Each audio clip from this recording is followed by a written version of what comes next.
Bonjour, docteur. Je m'inquiète pour mon chat Minou. Bonjour, madame. Asseyez-vous, s'il vous plaît. Qu'est-ce qui ne va pas avec Minou? Il ne mange plus depuis 2 jours. C'est très inhabituel pour lui. Je comprends votre inquiétude. Est-ce qu'il boit de l'eau normalement? Oui, il boit un peu, mais il reste tout le temps sous le lit. D'accord. Est-ce qu'il a vomi récemment? Non, pas du tout, mais il semble avoir mal au ventre. Je vais l'examiner. Pouvez-vous le sortir de sa cage? Oui, bien sûr. Attention, il peut griffer quand il a peur. Ne vous inquiétez pas, j'ai l'habitude. Voilà, je le tiens doucement. Il tremble beaucoup. C'est normal? Oui, c'est le stress de la visite. Je palpe son abdomen maintenant. Il a crié. Est-ce que c'est grave? Il a effectivement une zone sensible. Je pense qu'il a avalé quelque chose. Oh mon Dieu, qu'est-ce qu'on peut faire? Je vais faire une radiographie pour voir ce que c'est exactement. Combien de temps ça va prendre? Environ 30 minutes. Vous pouvez attendre dans la salle d'attente. D'accord. J'espère que ce n'est rien de sérieux. On va découvrir ça ensemble. Ne vous inquiétez pas trop. Bonjour docteur. Max a un problème avec sa patte. Bonjour. Oh, quel beau Golden Retriever. Quelle patte exactement? La patte avant droite. Il boite depuis ce matin. Je vois. Est-ce qu'il s'est fait mal pendant une promenade? Oui, on courait dans le parc. Il a crié soudainement. D'accord, je vais examiner la patte. Max, viens ici, mon beau. Il adore les vétérinaires. Il remue la queue. C'est rare. La plupart des chiens ont peur. Bon garçon, Max. Alors, qu'est-ce que vous voyez? Je touche délicatement. Ah, il réagit ici, vous voyez? Oui, il retire sa patte. C'est une fracture? Non, heureusement. Je pense que c'est une entorse légère. Une entorse? Comment ça se soigne? Avec du repos et des anti-inflammatoires. Pas de course pendant 2 semaines. 2 semaines? Max va devenir fou. Il adore courir. Je comprends, mais c'est nécessaire. Sinon, ça va empirer. D'accord. Est-ce qu'il peut marcher normalement? Oui, des petites promenades calmes sont possibles. 10 minutes maximum. Et pour les escaliers à la maison? Évitez-les si possible. Portez-le si vous pouvez. Il pèse 30 kilos, mais je vais essayer. Courage. Revenez me voir dans 1 semaine pour un contrôle. Docteur, vite, mon lapin ne respire pas bien. Calmez-vous, madame. Posez la cage ici. Je m'occupe de lui. Il fait des bruits bizarres depuis 1 heure. Je l'écoute avec mon stéthoscope. Respirez profondément, vous aussi. Pardon, je suis tellement stressée. Caramel est toute ma vie. Je comprends. Ses poumons ont un léger sifflement. Depuis combien de temps l'avez-vous? 3 ans. Il a toujours été en parfaite santé. Est-ce que vous avez changé quelque chose récemment? Sa litière? Sa nourriture? Maintenant que vous le dites, oui, j'ai acheté du foin différent hier. Ah ah! C'est probablement une réaction allergique. Le foin contenait peut-être de la poussière. Oh non, c'est de ma faute alors. Ne vous blâmez pas. C'est courant avec les lapins. Ils sont très sensibles. Qu'est-ce qu'on fait maintenant? Je vais lui donner un antihistaminique et un bronchodilatateur. Il va se rétablir complètement? Oui, dans quelques heures, il ira beaucoup mieux. Quel soulagement! Et pour le foin? Revenez à son ancien foin et choisissez toujours du foin sans poussière. Je vais faire attention maintenant. Merci infiniment, docteur. De rien. Appelez-moi ce soir pour me donner des nouvelles. C'est promis, vous êtes un ange. C'est mon métier. Prenez soin de Caramel. Bonjour docteur, Coco a perdu beaucoup de plumes. Bonjour. Oh, un magnifique haras bleu. Montrez-moi ces zones sans plumes. Regardez, ici sur son ventre et sous les ailes. Intéressant. Est-ce qu'il se gratte beaucoup? Oui, tout le temps. Même la nuit, je l'entends. Est-ce qu'il vit seul ou avec d'autres oiseaux? Il est seul. Je travaille de la maison, donc je lui tiens compagnie. Excellent. Est-ce qu'il a des jouets dans sa cage? Quelques-uns, oui. Un miroir, une clochette, des cordes. D'accord. Je pense qu'il s'ennuie et se pique les plumes lui-même. Vraiment? Je ne savais pas que les perroquets faisaient ça. Oh oui, c'est un comportement stressant. Ils ont besoin de beaucoup de stimulation. Comment je peux l'aider alors? Changez ses jouets chaque semaine. Donnez-lui des puzzles alimentaires. Des puzzles alimentaires? C'est quoi exactement? Ce sont des jouets où il doit chercher sa nourriture. Ça occupe son esprit. Ça a l'air génial. Où je peux en trouver? Dans les magasins pour animaux ou en ligne. Je vais vous donner des références. Merci. Est-ce que ces plumes vont repousser? Oui, si on arrête le comportement maintenant. Ça prendra quelques mois. Je vais tout faire pour l'aider. Il est tellement important pour moi. Je le vois bien. Vous êtes un bon propriétaire. Revenez dans un mois. Sans faute. Au revoir, docteur. Au revoir et parlez beaucoup à Coco. Il adore ça.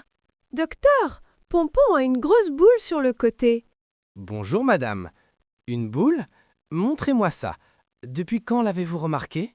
Depuis 3 jours. Elle grossit chaque jour. Je vois. Laissez-moi l'examiner doucement. Pompon est très mignon. Merci. Normalement, il est très actif, mais là, il dort beaucoup. Cette boule est mobile sous la peau. C'est probablement un abcès. Un abcès? C'est dangereux pour un hamster? Ça peut le devenir si on ne traite pas. Comment est sa cage? Normal, je pense. Avec de la sciure et une roue. Quel type de sciure utilisez-vous? De la sciure de pain. C'est pas bien? Non, le pain peut irriter leur peau. Il faut utiliser du chanvre ou du papier. Oh, je ne savais pas. Personne ne me l'a dit. C'est courant. Beaucoup de gens ne le savent pas. Il a pu se blesser et s'infecter. Qu'est-ce qu'on fait pour l'accès? Je vais le drainer et lui donner des antibiotiques. Ça va lui faire mal? Je vais l'anesthésier légèrement. Il ne sentira rien. Combien de temps ça prend? 15 minutes environ. Ensuite, il dormira 1 heure. D'accord. Et après, il ira mieux. Oui, rapidement. Les hamsters guérissent vite. Changez sa litière aujourd'hui même. Je veux aller acheter de la litière de chanvre immédiatement. Parfait.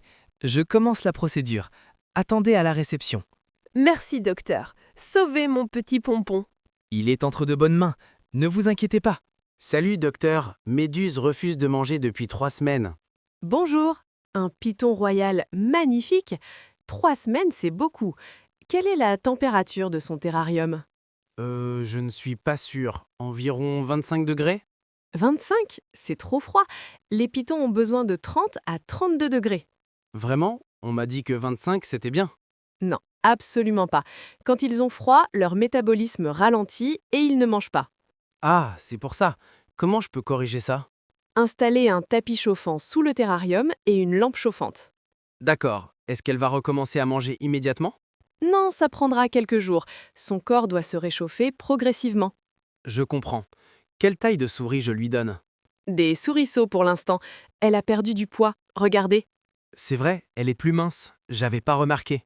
Vous devez surveiller son poids régulièrement, 1 fois par mois minimum. Je vais acheter une balance alors. Autre chose? Oui, l'humidité, elle doit être entre 60 et 70%. Comment je mesure ça?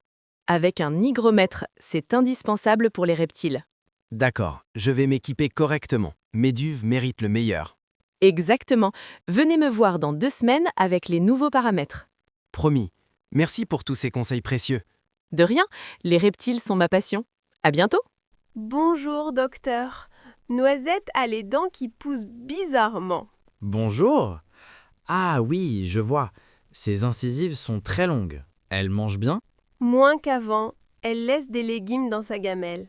C'est normal. Ses dents lui font probablement mal. Elle mange du foin? Un peu, mais pas beaucoup. Elle préfère les granulés. Ah, voilà le problème. Les cochons d'Inde doivent manger principalement du foin. Pourquoi c'est si important? Le foin use naturellement leurs dents. Sinon, elles poussent sans arrêt. Je ne savais pas. Comment je la fais manger plus de foin? Réduisez progressivement les granulés. Donnez différents types de foin. Il y a différents types? Oui, foin de fléole, de luzerne, d'herbe des champs. Variez pour qu'elle ne s'ennuie pas. Génial. Et pour ses dents, maintenant? Je dois les limer. C'est rapide et sans douleur. Elle va avoir peur? Je vais la tenir fermement mais gentiment. Vous pouvez rester avec elle. Oh oui, s'il vous plaît. Elle se calme quand je suis là. Parfait. Parlez-lui doucement pendant que je travaille. Noisette, ma chérie, tout va bien. Maman est là. Voilà, c'est terminé. Vous voyez, ses dents sont parfaites maintenant. Waouh, c'était rapide. Elle n'a même pas bougé. Elle est très courageuse. Revenez dans 3 mois pour un contrôle. D'accord, merci beaucoup, docteur. Avec plaisir. Et n'oubliez pas, le foin est essentiel. Je vais en acheter plein aujourd'hui même. Docteur, Bandy a une diarrhée terrible depuis hier soir. D'accord, calmez-vous. La diarrhée est liquide ou molle? Très liquide, et il y a du sang dedans. Du sang? C'est sérieux. Est-ce qu'il vomit aussi? Non, pas de vomissement, mais il est très fatigué. Il a mangé quelque chose d'inhabituel récemment? Eh bien, il a peut-être volé de la nourriture dans la poubelle hier. Ah ah! Qu'est-ce qu'il y avait dans cette poubelle? Des restes de poulet, je crois, et du fromage. Le fromage. Les furets sont intolérants au lactose. C'est probablement ça. Oh non, je suis vraiment stupide. Ne vous jugez pas. Beaucoup de gens ne le savent pas, mais il faut faire attention. Il va s'en sortir? Oui, mais il est déshydraté. Je vais lui mettre une perfusion. Une perfusion? Ça va durer longtemps? 2 à 3 heures. Il doit rester ici pour surveillance. Je peux rester avec lui? Non, il vaut mieux qu'il se repose au calme. Allez prendre un café. D'accord. Est-ce que je peux l'appeler pour avoir des nouvelles? Bien sûr, voici le numéro direct de la clinique. Merci. Je me sens tellement coupable. Apprenez de cette expérience. Sécurisez bien votre poubelle à l'avenir. C'est certain. Je vais acheter une poubelle avec un couvercle verrouillable. Excellente idée. Les furets sont de vrais petits voleurs. C'est pour ça qu'il s'appelle Bandy. Appelez-moi dès qu'il va mieux. Promis. À tout à l'heure. Bonjour, docteur. Je viens pour une consultation de routine pour Donald. Bonjour. Donald, c'est un canard? Oui, un magnifique canard domestique. Vous n'en avez jamais vu? Si, mais rarement en consultation. Il a l'air en pleine forme. Merci, je prends très bien soin de lui. Il vit dans mon jardin. Parfait. Pourquoi cette visite alors? Je veux juste vérifier qu'il va bien. Et il marche un peu bizarrement. Bizarrement comment? Il se dandine plus que d'habitude et il tombe parfois. Intéressant. Est-ce qu'il a accès à une mare ou une piscine? Oui, une petite piscine gonflable. Il adore nager. Bien. Par contre, je remarque que ses pattes sont un peu sèches. C'est grave? Non, mais il faut les hydrater. Les canards peuvent avoir des problèmes de pattes. Comment je fais ça? Utilisez de la vaseline. Massez délicatement ses pattes chaque soir. D'accord. Et pour sa démarche? Ça peut être un manque de vitamine B. Que lui donnez-vous à manger? Du pain, des légumes, parfois des vers de terre. Ah, le pain. C'est mauvais pour les canards. Beaucoup trop de glucides. Mais il adore ça. Tout le monde donne du pain aux canards. C'est une fausse croyance. Le pain les rend malades. Donnez-lui des graines spéciales. Je ne savais vraiment pas. Où je trouve ces graines? Dans les magasins agricoles ou en ligne. Je vais vous écrire les références. Vous êtes formidable. Donald va être tellement content. Je vais aussi lui prescrire un supplément de vitamine B pendant 1 mois. Parfait. Merci pour tous ces conseils. De rien. C'est un plaisir de soigner un canard. Revenez dans 6 semaines. Sans faute. Au revoir, docteur. Bonjour, docteur. Tempête boite de la patte arrière gauche. Bonjour, monsieur Dubois. Depuis combien de temps? Depuis avant-hier. Après l'entraînement, j'ai remarqué qu'elle marchait difficilement. Quel type d'entraînement faisiez-vous? Du saut d'obstacle. Elle a sauté une dizaine de barres. Je vois. Est-ce qu'elle a refusé un obstacle ou semblait hésiter? Maintenant que vous le mentionnez, oui, elle a refusé le dernier. C'est probablement à ce moment qu'elle s'est blessée. Je vais examiner son jarret. Son jarret? C'est quoi exactement? L'articulation au milieu de la patte arrière. Ici, vous voyez? Ah oui, elle réagit quand vous touchez. Exactement. Il y a de l'inflammation. Je sens de la chaleur. C'est une entorse? Probablement. Je vais faire une échographie pour vérifier les tendons. Combien de temps de repos elle va avoir besoin? Au minimum 6 semaines, peut-être plus selon les résultats. 6 semaines? Mais j'ai un concours dans 2 mois. Je comprends votre déception, mais la santé de Tempête passe avant tout. Vous avez raison, je ne veux pas aggraver sa blessure. Excellent état d'esprit. Pendant le repos, elle peut marcher au pas seulement. Pas de galop ni de trot alors? Non, absolument pas. Et pas de saut pendant au moins 3 mois. 3 mois? C'est long? Les blessures équines nécessitent du temps. Si on précipite, ça devient chronique. D'accord, je vais être patient. Qu'est-ce que je peux faire pour l'aider? Des compresses froides 3 fois par jour pendant 15 minutes. Et des médicaments? Oui, des anti-inflammatoires. Je vais vous faire une ordonnance. Merci, docteur. Je compte sur vous pour la remettre en forme. On va y arriver ensemble. Appelez-moi dans une semaine pour un point.